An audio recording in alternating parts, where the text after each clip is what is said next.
Powered by the Montana Television Network. This is the 10 o'clock news on KAJ, Montana's news leader. Good evening and thanks for joining us. I'm Don Fisher. A partial roof collapse has left Linderman Gymnasium in Polson on lockdown. The facility is a pivotal piece to the Polson community as a majority of their high school athletics are held in that gym, leaving school administrators to answer many questions. MTN's Kent Lutzen has more on how the school is moving forward. Heavy snow and winter weather led to this partial roof collapse of the Linderman Elementary Gymnasium. A 3-foot parapet wall gave way from the weight of snow buildup. That's a low protective barrier along the edge of a roof. Polson Superintendent Rex Welts has met with engineers and is in the beginning stages of restoring this community staple. We're securing those walls that are hanging precariously over the edge. I want to get those secure. I want to get the snow off of the lower locker rooms and then get the equipment out. Once we figure out that, then we'll start making plans on how we're going to bring it back to life.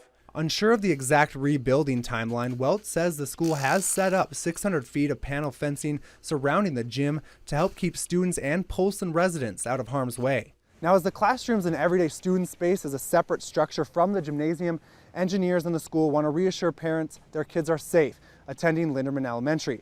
As for the gymnasium and locker rooms, they have been on lockdown and the school is working to relocate their athletics. One, losing a structure, losing a gym in our community puts a tremendous amount of stress on everyone. It's one less place that little kids can have UAA basketball, and it's a place that our teams can't practice. Furthermore, it's also wrestling, volleyball, basketball facility. That's their competitions. And athletes aren't the only ones going to be affected. Elementary students will have to adjust their daily routine as PE, library, and band took place in this facility. Despite temporarily losing a hub for the Polson community, Welts says the elementary teachers are turning this unfortunate situation into a learning moment. Again, I have great staff and wholeheartedly believe in their ability, and they're making it work. You know, it's not the ideal situation, but today I watched a teacher out explaining the whole event. It was another learning experience, so they're making the best of it. Kent Lutzen, MTN News, Polson. And the Polson Pirates boys and girls basketball games are either being rescheduled or moving to the Salish Kootenai College or relocating to surrounding areas. And switching to weather, a sunny day for most of the region today, but that's looking to change as a fair amount of precipitation is expected for the week. For how much, let's find out. Let's talk to meteorologist Russ Thomas, who has a look at our first forecast. Russ. Yeah, we've got 4 days of precipitation coming our way, so I don't know if I can really get a handle on exactly how much yet. What I can tell you is we're going to see quite a bit over that time period. We're going to start with tomorrow. You look off to our west and southwest, we do have showers approaching. Generally speaking, pretty light stuff. And I think what's going to happen is we'll see snow in the mountains, but as this moves into the valleys tomorrow, maybe a little freezing rain, but more than anything, just mainly rain, then eventually kind of a switch to a rain-snow mix. Now, there are going to be a couple days where snow will be part of that forecast for the valleys, and we'll have more on that coming up.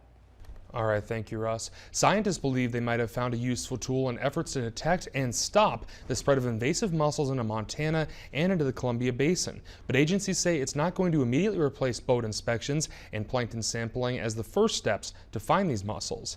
A year ago, Montana Fish, Wildlife and Parks reported the first evidence of mussel larvae in the Tiber and Canyon Ferry reservoirs east of the Divide, putting the entire Northwest on alert. FWP says more than 85,000 vessels were inspected last year, with 17 contaminated boats bringing mussels in from out of state. This year, inspections will continue, and scientists are working together across the region to improve detection. That includes more plankton sampling and trying more environmental DNA sampling. It's a process that's already proven useful on Flathead Lake. When you're looking for the new arrival of an invasive species, it's always a needle in the haystack, and you could find or miss them with any technique that you're using. FWP calls eDNA testing an emerging technology that's still being researched, but they will continue to rely on plankton sampling in 2018. Christmas is a memory now, but Senator Jon Tester believes Montana's contribution to the holiday could help restore the memorable Sperry Chalet. This year, the Capitol Christmas tree was cut and contributed from the Kootenai National Forest outside of Troy. The tree's moment in the spotlight is over, but Senator Tester believes the tree could be recycled by helping to provide some building material for the reconstruction of the Sperry Chalet, which burned in the Sprague fire last summer. Tester says the original chalet is irreplaceable, but using parts of the tree in some fashion would be a nice gesture. I can think of no better way than to use some Montana lumber from our Capitol Christmas tree to assist in that rebuilding. I'd like to see this tree go back to Big Sky Country where it can continue giving to the people to whom our public lands belong. And the Glacier Conservancy is working to raise funds for rebuilding the Sperry Chalet, which was braced against winter storms last fall. Bad weather back east has the American Red Cross asking for blood and platelet donations during National Blood Donor Month. In a press release issued today, Red Cross officials say severe weather canceled 150 blood drives across the country, leaving more than 5,500 donations to go uncollected. The Red Cross says there is an urgent need for donations of platelets, type O negative, type B negative, and type AB. You can learn how to donate by using the free blood donor app, by visiting redcrossblood.org, or by calling 1-800-RED-CROSS. Drugs continue to fuel crime in Missoula County at a steady rate, and this is according to the Missoula County Attorney's Office, who recently released their annual report. MTN's Augusta McDonald has more on 2017's crime trends. The crime rate is pretty much holding steady here in Missoula County. We have fewer number of overall cases, more felonies, but less misdemeanors. More juvenile petitions being filed than ever before, and a record number of dependent and neglect cases.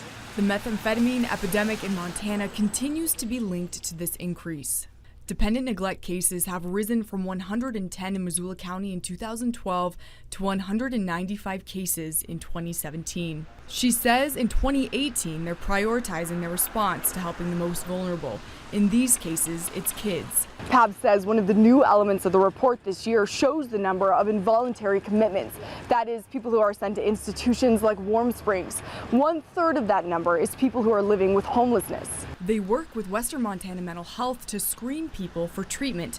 This could be the state hospital or a community placement with services. I'm sure you saw that they had announced that they were going to eliminate their case management program, which is really concerning for us because case management is such essential service for folks who are mentally ill and the vulnerable population that we deal with, and so we're worried. In the report, they say because case management so often makes the difference between well-managed mental illness and homelessness, we're very concerned about recent cuts in services for the mentally ill and are bracing for the long-term effects of such a significant loss of essential services. Augusta McDonald, MTN News, Missoula. And this year, the County Attorney's Office is looking forward to rolling out a low-risk offender jail diversion program. And the office was also celebrated by a national organization for their secondary trauma support program for prosecutors whose work often exposes them to graphic incidents and trauma. A woman charged with the murder and a gruesome stabbing and mutilation deaths of 2 people at a Missoula home last year is now being charged with an attempted murder for a different case. Missoula County prosecutors have charged Tiffany Pierce with attempted deliberate homicide and assault with a weapon for a crime that occurred last July, where she's accused of stabbing a woman several times. The stabbing happened 2 weeks before the murders of 15-year-old Marilyn Pritchett and 24-year-old Jackson Wiles. Their bodies were found dismembered in multiple tubs filled with chemicals in a basement of Pierce's Strand Avenue home. Pierce and Augusta Standing Rock have been charged with 2 counts of the murder in that case.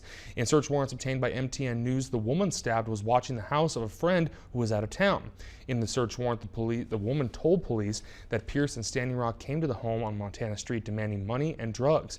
The woman reported that Pierce was the only person who attacked her, stabbing her several times in the chest and neck. And in court documents, Pierce's roommate told authorities that Pierce had been the one who did the home invasion and the assault at the Montana Street home. No charge has been filed against Standing Rock for the incident, and Pierce's bail has been set at $2 million. Rural America is getting more connected. At an American Farm Bureau Federation conference today, President Trump signed an executive order to expand broadband access in rural areas. Supporting broadband tower facilities in rural America and federal properties managed by the Department of the Interior. Those towers are going to go up, and you are going to have great, great broadband. Nearly 23 million rural Americans lack access to high-speed internet service. This executive order directs the Department of Interior to develop a plan to allow private high-speed broadband companies to co-locate their equipment on interior infrastructure. The Interior Department owns as much as 83% of the land in some western states. And here in Montana, independent rural telecommunication providers cover more than 70% of the state with high-speed broadband internet. According to the Montana Telecommunication Association, as of mid-2016, more than 20,000 miles of fiber optic infrastructure has been installed across Big Sky Country. All of Montana's rural schools are connected to high-speed internet, and 69% of all Americans currently have access to broadband internet. And since 2011, nearly $250 million have been invested by rural providers for fiber optic internet technology. That averages out to $30,000 per mile, or about $10,000 per rural Montanan. Just this past October, the Montana Public Service Commission secured more than $100 million in federal funds to support the development of broadband in Montana. And in the state, there are 121 internet providers, but 210,000 people have access to only one provider. 50,000 Montanans still have no wired internet providers where they live. And up next, Russ is back with a wet forecast for the rest of your week, and more than a foot of snow blanketed one of the most unlikely places over the weekend. That story is coming up.